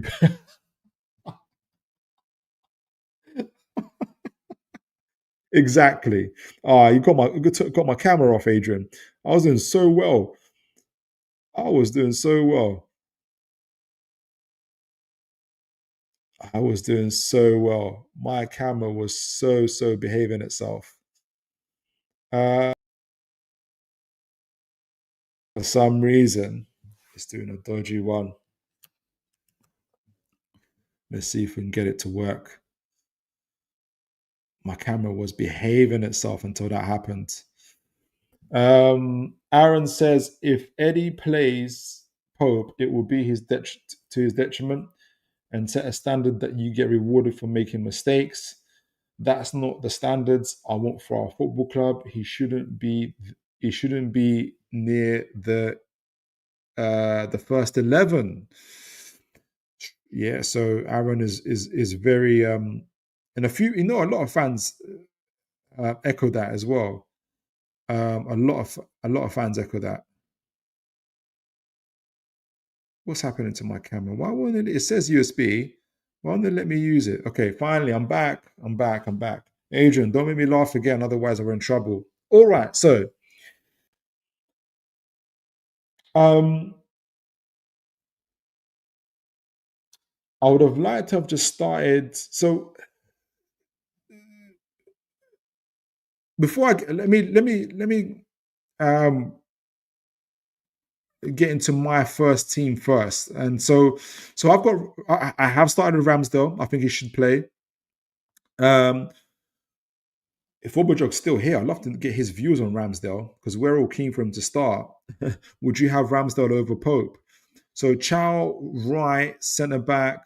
I'll play Botman. He's been rested fairly well, although he's come on a substitute, but he's been rested. Hall comes back for me. He came on in the when did the guys come on? 60th, 70th minute against Marseille. Let me double check. 60th, something like that. 60th, 70th minute, something like that. StreamYard. 60th or 70th minute. Let me see. Don't know why I've been a bit detailed about that, but I'm curious to see because he did. He came on the 60th minute for Livramento. So because it was for Livramento and 60th minute to me suggests that this was planned. This was a planned. Um, this is a planned substitute. Obviously, Livramento, as we know, came back for the Man City game, played for the full 90 minutes. It made sense that he played 60 minutes, which makes me think, which leads me to why I think Livramento plays against Everton. I hope he plays against Everton. I don't know if you guys also noticed, also news about Trippier. So Trippier's hamstring injury is believed to be worse than first thought. So he might be out for an extended time. Kraft is struggling as well. It's why we saw Miley coming in at right back against Marseille. So do look out for Miley coming on at some point, maybe after the 60th minute, and playing for Livramento. I thought he was okay actually, Miley. So that's how he's getting his minutes at the moment. Um, so that also leads on to the January transfer window as well. Like we need something there. So I do have Tonali playing, though I take what Aaron, I'm sure others are saying, that there is a possibility that he gets rested. There was a part during the game where he was holding his leg. I was like, sheesh, is he going to come off? There is a chance that Tonali gets taken off and Miley does start. I wouldn't be mad at that. But let me know what you guys think. Do you think Tonali stays on? Let me know what you guys think. But anyway, I'll stick with Tonali just for the minute, but I'll change it. I'll change it during the thing. I've kept Murphy because Murphy got taken off as well as he usually does after the 60th minute. Voldemort obviously comes in. He was rested, and Barnes, the goal scoring Barnes. I didn't even get to see show Barnes' goal. That was annoying because that was a good goal. So I think this would be our starting lineup. Let me know what you guys think. I think we get our first choice defensive line back, and we keep Ramsdale, and we get Ramsdale instead of Pope. I think with our first choice defensive line back, Howe would be keen to have our first choice midfield. With our front line. I think for Everton, I don't know if the Everton fan is still here. I've got Tieno Barry, who we were linked with in the summer as well. He's doing quite well. Look out for his aerial ability. I saw him against Man United. He was winning headers after headers. He's got a really, really good leap on him. So Tieno Barry. So Everton play. So by the way, Everton playing a 4-2-3-1.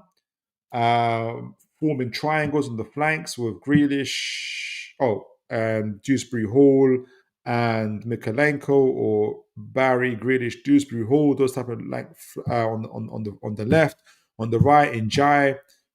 It would have been Seamus Coleman, but he got injured. It'll be Patterson probably, and Garner. So we're going to talk about those in a moment. But yeah, so I think Tierney Barry up front, Dewsbury Hall and Jai and Grealish following up with the two pivots. So they play with the two pivots. Obviously, Mr. Gay, he got himself sent on. I don't know too much about this gentleman, Iro Bunam. But I hope he's not better than Gay. If anybody knows about Iro Bunam, do let me know. Keane and Tarkowski as centre backs, and Pickford obviously in goal. So yeah, if there are Everton fans there, let me know what you think about the starting lineup. So I'm going to talk about a few of the phases of playing as well. I got them saved. So can you guys? Yeah, here we go. Let me know what you guys are saying. Aaron wants to leave Gordon and Newcastle. Can't get cut against Everton. Mentality thing. His old club, yeah, never performs there. He hasn't performed at Everton. He hasn't performed at Everton. Absolutely. Aaron, I think. I think Aaron says. I think Moyes goes with O'Brien at right back for more defensive solidity. O'Brien, yeah, okay. I'll put O'Brien in. Aaron says it's time to call up Shahar. It might be, but I think at the moment it would be Miley. Warburg says, I would start Ramsdale. Okay. It can't get any worse. You can feel it. But he will likely be rusty or nervous. First 1 or 2 games, he'll come good as soon as he gets into his element, in my opinion. I like that. Warburg says, but also maybe Ramsdale isn't playing because Howe isn't impressed with him. That is another thing. We haven't considered that. In training, managers really care about players training well and take it seriously, not just a matter of who's better goalkeeper. And that's the thing that we have to keep in mind. Ramsdale might not be cutting it. Adnan Ali said, good to see Adnan, God bless you. I think the problem with Howe is he wants his favourites to do well and doesn't want to give other players a chance, but eventually that creates trouble and a sacking. I hear what you're saying, Adnan, and I think that's a common thing with a lot of people. I think if you have players who consistently play for you, or even just in any job, one day if anybody is a manager or anything like that, if you have people that play more or less consistently, work well for you, play well for you, they're going to be automatically your favorites anyway. I disagree that Howe is loyal to players who don't play well for him, right? Otherwise, he wouldn't have qualified for the Champions League twice. He wouldn't have been in 2 finals and won the League Cup, right? He wouldn't have developed so many players, right? So I disagree that Howe has favourites to the point of where he's willing to risk his career and his job for them. I think he has favourites for the players who consistently perform well for him. That'll be my kind of take. All right, so let's go through the various phases of play and give our score predictions at the end. Right, so where did I get it saved? So Everton I got one from Everton's. Let me start from Everton. Let's start off talking about Everton first, right? So these triangles that I was talking about. Make sure you guys can see that. Yeah, you can see that. Let me get back on the JLA board. So this is an example of it. So what they like to do is, and you're going to see here a lot in terms of Grealish. Grealish is absolutely fundamental to what Everton do. And by the way, guys, do you like this? What you call it? Vector space that I'm using. See, trying to get myself up there. The key thing that Everton are going to do as much as possible as they can, and they got Njai, but Grealish, they want the ball to get to Grealish as soon as possible. Grealish is going to be very, very important, and he will stick to the touchline as much as he can in order to either invert and cause mayhem, run across the field whilst you get players coming in like that and creating these type of overloads where possible on the opposition. So he will see him, like I said, coming from the wide left like this, running across like that, causing all sorts of commotion, trying to thread through balls into the likes of Dewsbury Hall running in, or Barry running in, or Njai and whoever else from the midfield kind of running in and doing that, causing that kind of hell, which he can do. He's got exceptional dribbling, or in terms of how he's able to, as Barry, it's not the football, or in terms of his ability to hold up the play and allow the likes of Mykolenko to run in, either kind of on the outside or inside flank, or the likes of, again, kind of doing these triangles, with the key point being, in terms of creating these triangles, is try to get him in a 1v1 situation with a player. So if Tonali gets back on Dewsbury Hall, Livermento's got Mykolenko covered, or he's got Chow's has gone out wide, and he's got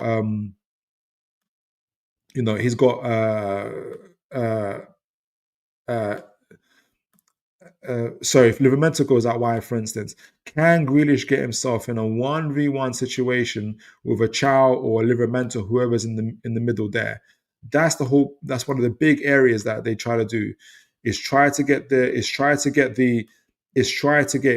in a 1v1 situation with the opposition player. Because once he gets himself in a 1v1 situation, he's pretty good at getting past those players. And then you start seeing these overloads on the sides here. You saw a lot of them against Brighton.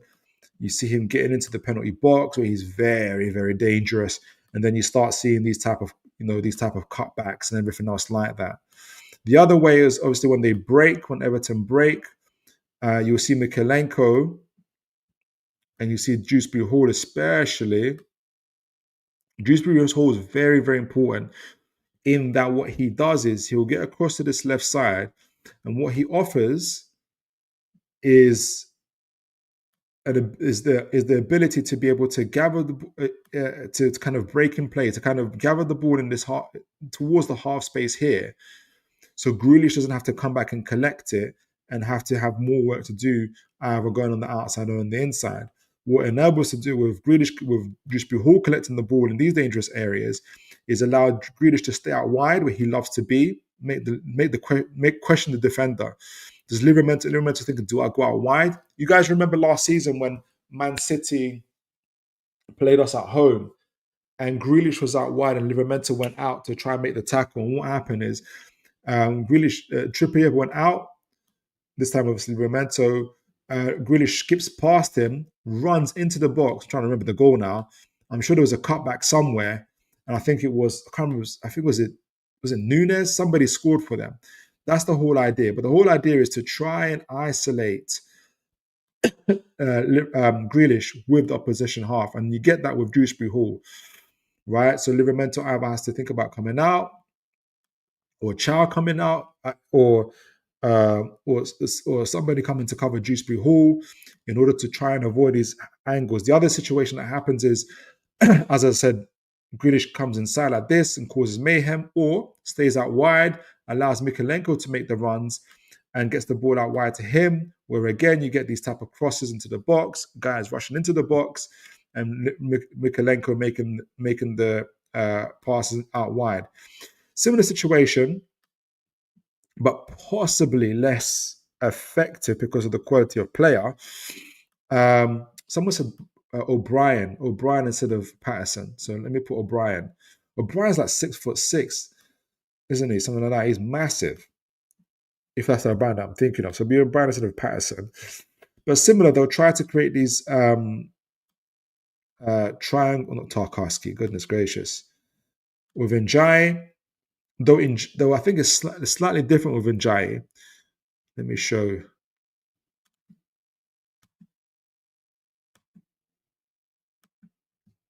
Where I think, let's see how good O'Brien is at this, because what O'Brien's job will be is to try and get out wide and allow Njai to be able to come inside as well, where he's very, very, very good in the inside inverting centrally and going out players. Again, the key being, can we get him one-on-one with the opposition? Or even he's pretty good at getting past two players if he can on occasion.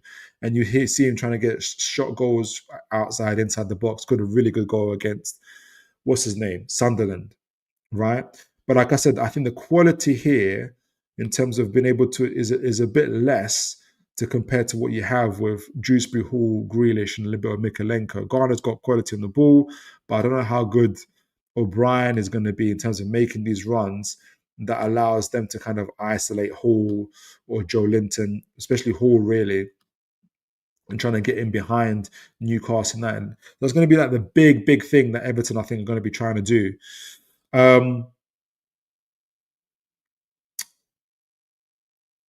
Everton playing from out the back. And I think this could be an opportunity for Newcastle, as it is more than it is for Everton. Let me see if anybody says anything, what you guys are saying in the chat so far. Bobby says, has there been another season where several fan bases are complaining about how stubborn their managers are? I think almost every season. Adrian says, Ramsdale isn't as tall as Pope. Until he grows, I will be impressed. Aaron says, Murphy had a poor game against Marseille, so I'd drop him, to be honest, even though I'm not keen on the Langer. We've got no other options in them wide areas. He could play. He could play, actually. And there's reasons for that, actually. I don't disagree with you. Lucius, God bless you. D. Lucius, God bless you. Where's the Korean lad? He probably has the best technique for a winger. He's a good call, actually. He's playing with the under-21s at the moment. Adrian, Swangsu's done enough in reserves, but why not?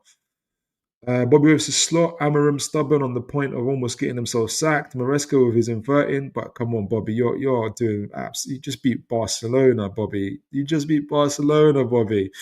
How and favourites Arteta with pragmatism. It's all been frustrating for fans, because they're not doing what we want them to do, essentially.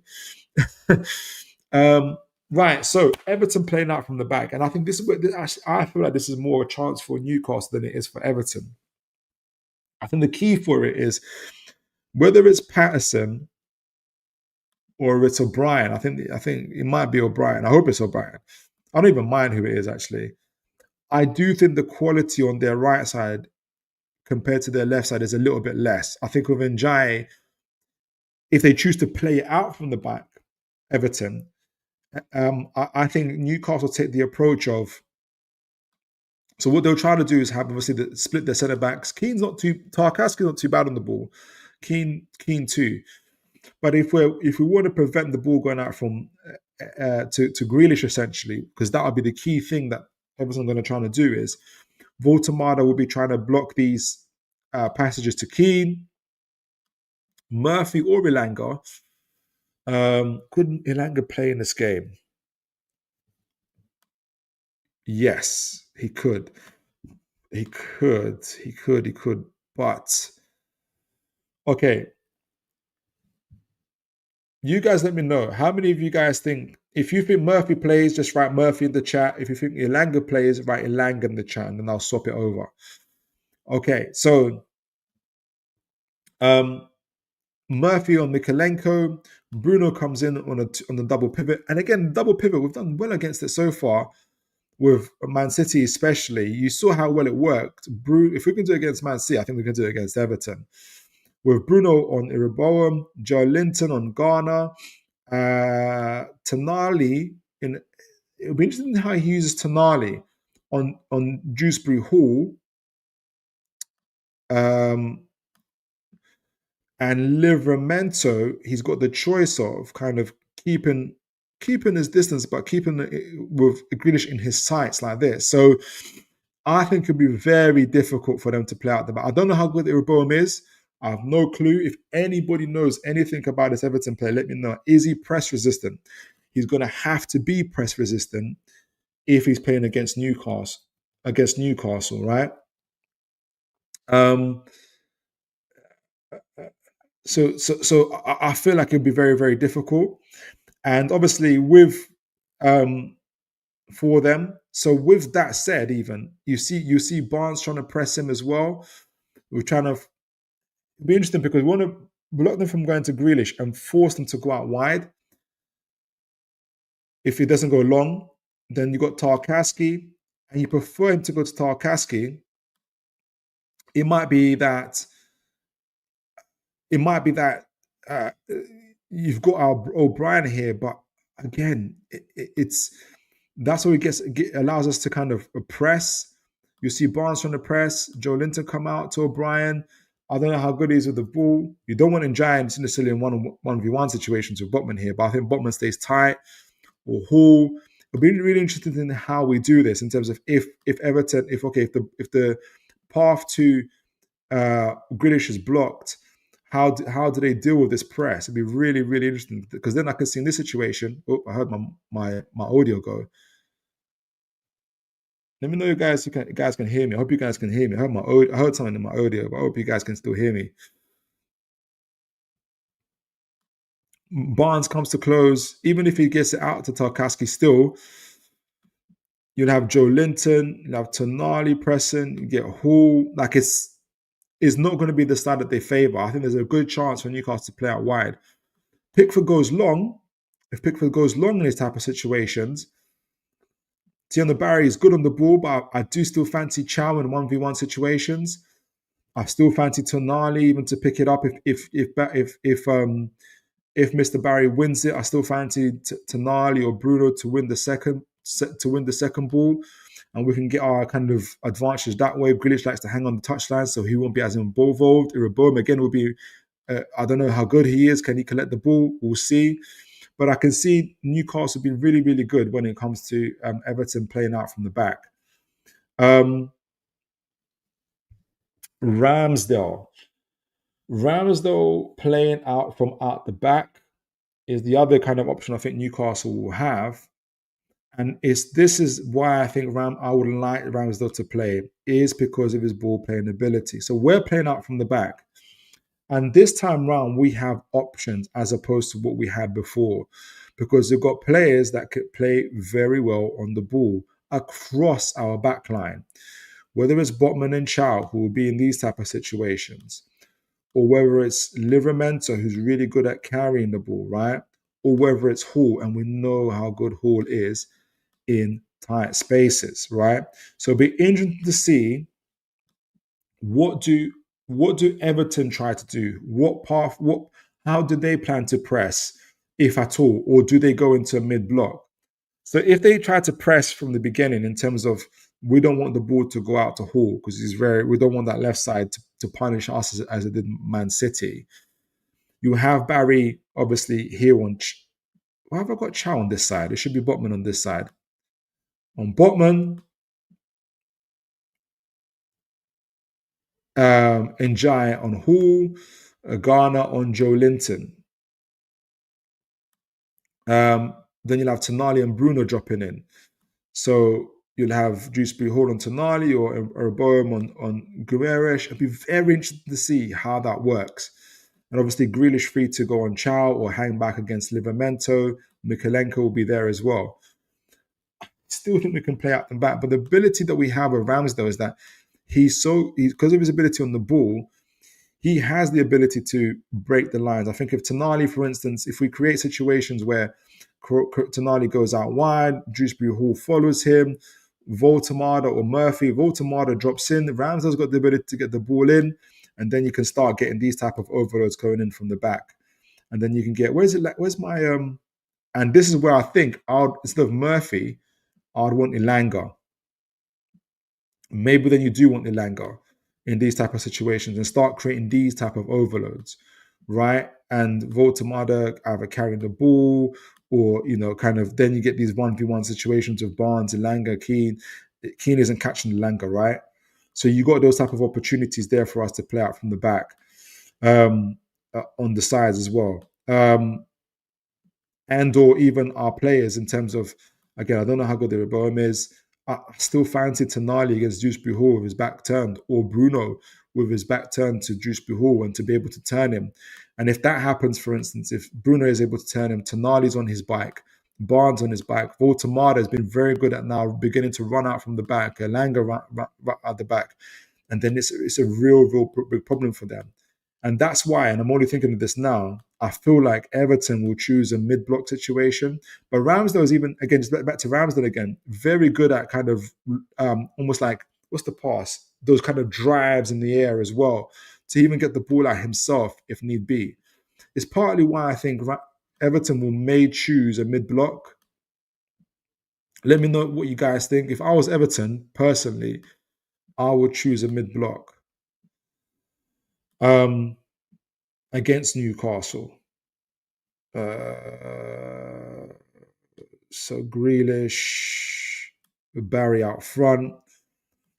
And this is where Newcastle, and so that way the ball can't get in behind so much. The two pivots can protect. Let me show you the two pivots. Highlight players. Ghana, Iraboam, they can shield the back line a little bit better. But I think this then again, with the ball playing goalkeeper, we've got the opportunity to get a lot more higher up the pitch. You'll see Bruno here, Voltamada, and I think that's why Joe Linton plays.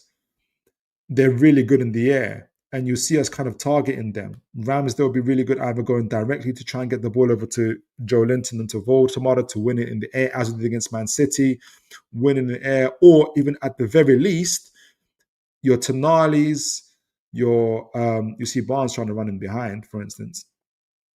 You have your Tonali's or Bruno's trying to pick it up in these situations. I'm highlighting everybody now. How can I take the highlights off? Okay, good. Let me take the highlights off, highlighting everybody. But you, as we did against Man City, went directly. And even if, I don't know, Tarkowski comes against Joe Linton and wins it, I can see Tonali winning the second ball, right? Or Bruno winning the second ball. I think that will be key. It would again need a lot of aggression. Like we're not just going to win second balls. We're going to need to have aggression. But I think we have a chance there. But yeah, still got the highlights on.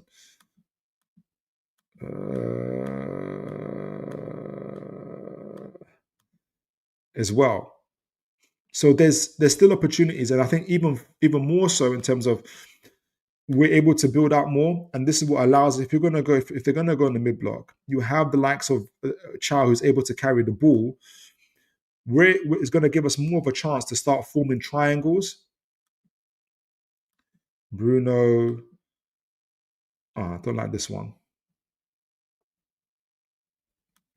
They start forming these triangles if they start going into what do you call it? Into mid blocks. So you got the likes of Chow here, and you got Iraboam here. He's got a choice because Chow is able to carry the ball like this, even if he's got someone on him. You've got the likes of Iraboam and others who've got a choice now where, okay, Do I let Child continue to proceed here? Because as he does, he's going to get more and more options here. If I stay on Bruno, Child's got even more options here with Livramento now running in the behind, Elanga running in the behind, and they're getting closer to our goal. And you can start threading these balls through. Or you get Livramento. Put Grealish as part of the triangle. That doesn't make sense. It's Elanga.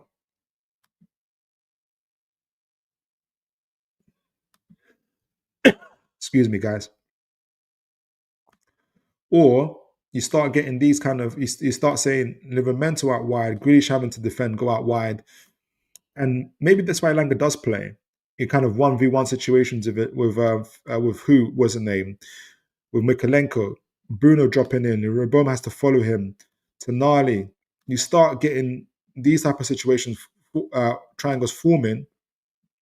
Tonali through balls to Elanga, or Elanga here, Livramento running in behind. Grealish is good at defending, but Livramento is the more pacier guy. So the mid block does have its kind of drawbacks for Everton as well. So there's lots of opportunities there for Newcastle, but Everton are excellent in their kind of in terms of creating opportunities, are good at creating those triangles out on the flanks. Grealish is definitely one to watch for. Dewsbury Hall, who had a game of his life. And obviously, we didn't talk too much about Njaya on that right-hand side, but I feel like Hall 1v1 is better and Joe Linton for extra cover. I think we've got good cover there. We've got decent cover there. I know Njaya is very, very talented. I think Grealish is going to be the man that's going to make them tick. And I think the key battle between him and Livramento is going to be key. And how either Tonali or Bruno, probably Tonali in this case, will be very, very key in supporting Livramento and making sure that he's not always in these one-on-one situations with Grealish. He's supported. So there's a lot there to kind of unpack. Key players for Everton, Njai, Grealish, Dewsbury Hall especially. But I think we've got more than enough in order to be able to get I think maybe our first victory away this season. But let me know what you guys think. Send in your score predictions. Send in your score predictions. Send in your score predictions. I'm going to give mine, bearing in mind it's a 3-0 last time. When we were 1-0 up and Barnes scored an offside goal, had it not been offside, I would have been a lot more close to my 3-0 prediction, to be honest. I like the Elanga over Murphy choice for this game. I think that'll be really good. And I hope Ramsdale plays, but we'll see. But I think Livramento and Hall starting make a big, big difference for us. And I do fancy our midfield against their midfield in one-on-one situations. I think Voltamada, a little bit more fresher now, can keep the likes of Tarkowski occupied. And I think that'll be a really, really, really good battle. Njaya versus Hall is going to be a key battle as well. But I think on Joe Linton adding cover and on that side, and Tonali adding cover on the other side against Grealish are going to be absolutely key. I think we win this game 2-1. I think we get off. I think Newcastle will prove to me, at least, hopefully, and to other people as well, that they can win away, especially as Adrian says, when all the stars align and our players are fit and ready to play. And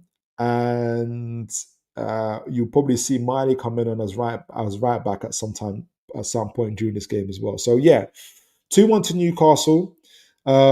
That's my prediction for this game. Wow, I thought you guys didn't send in anything.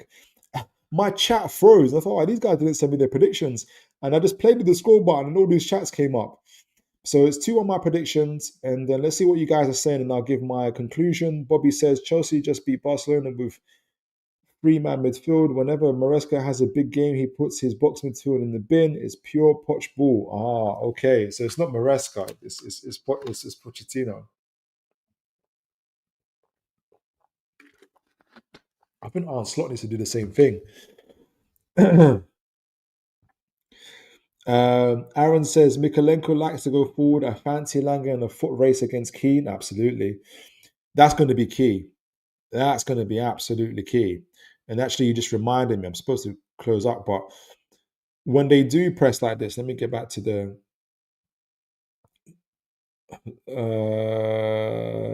Everton triangles. You're absolutely right, Aaron. So yeah, Mikalenko's going to push up front, and with Elanga in this position, where is he? And this is what he still needs to prove. This is the image that we have in our heads, and this is the other part that he needs to prove, because we've seen images of him running, but not even stopping when he should be running towards the goal. With this spacing behind him, if Livramento catches Mikalenko or Chow or break the break and play, and the ball goes out to Lanka like this, he's going to have a tough time. And I absolutely agree with that. Let me get back to the stream. Keane, it's just if he can keep his composure and do the right things. Exactly. Thanks, Adrian. I'm glad you guys can hear, because I was worried. I had someone in my earphones. Aaron says, I hope it's an aggressive 2-3-5 out of possession with both fullbacks inverting. Don't say that too loudly. Bobby Fairview's not going to like that. With both fullbacks inverting, or one of the midfielders dropping into the pivot so Tino can overlap and create wide overloads. 2-3-5. How does that 2-3-5 look? What would be the easiest way to do it?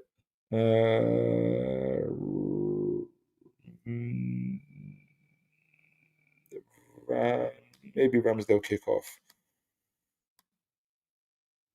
So a little bit like, so Chow, Botman. Gosh, take off the highlights. Take off the highlights. Where is it? Player highlights. Take that off. So Chow, Botman. Who did you say goes out wide? 2-3-5.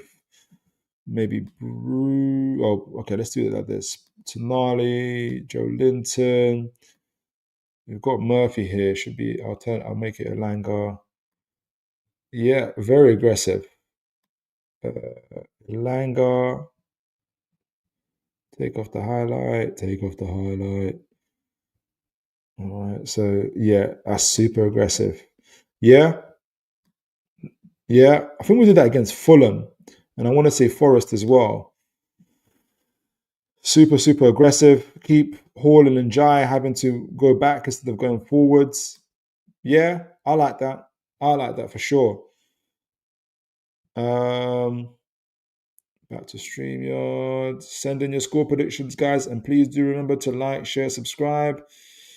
Adrian says 2-2. Thanks, Adrian. Aaron says, going to be a tough game, but with that lineup, I think we win 2-0. Nice. Okay, let's do it. Jam Session says, I'm going to take a deep gulp and say 2-0 to us. Everybody. And you know what? That's a real reaction. I'm saying 2-1. Like, I'm saying it with a big gulp as well. This is near enough our first team. We haven't even talked about our bench, right? We still have Willock, Gordon, Ramsey, Miley, who can come on, and either Murphy or Elanga to come on, whichever one. So, this is it. He's got his first team. He's got his fullbacks. Like, show us what you got, essentially, isn't it? So, all right, folks. Incredible show. We did a news update, news catch up. Wissa back from injury, possibly already training with the team since Wednesday, and possibly ready for first team start on the 14th of December against Sunderland, which is good news. We talked about how Joe Willock is. There's a Palace are considering a move for Joe Willock that could have an impact on the Keys Smith deal. We'll see what happens there. And then, of course, we talked about the match review of Marseille. We looked at the goal Pope conceded. I was going to talk about the other goals, but the goal we conceded via Pope took a lot of our time, and obviously the opportunity lost there, especially going a goal up, of coming away with points.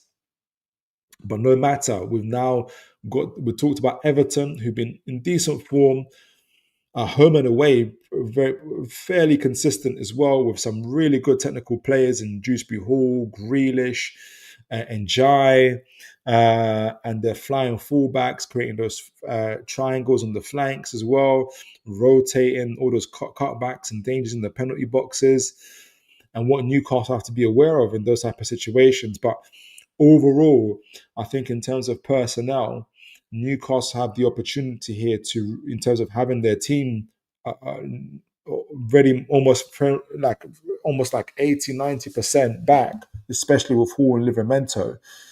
Newcastle have a big opportunity here to get their first away win of the season, and it could be it would be really impressive for us. So you've sent in your predictions. Some of you went 2-2, 2-0, to a couple 2-0s. I've gone for a 2-1. Let's see what happens.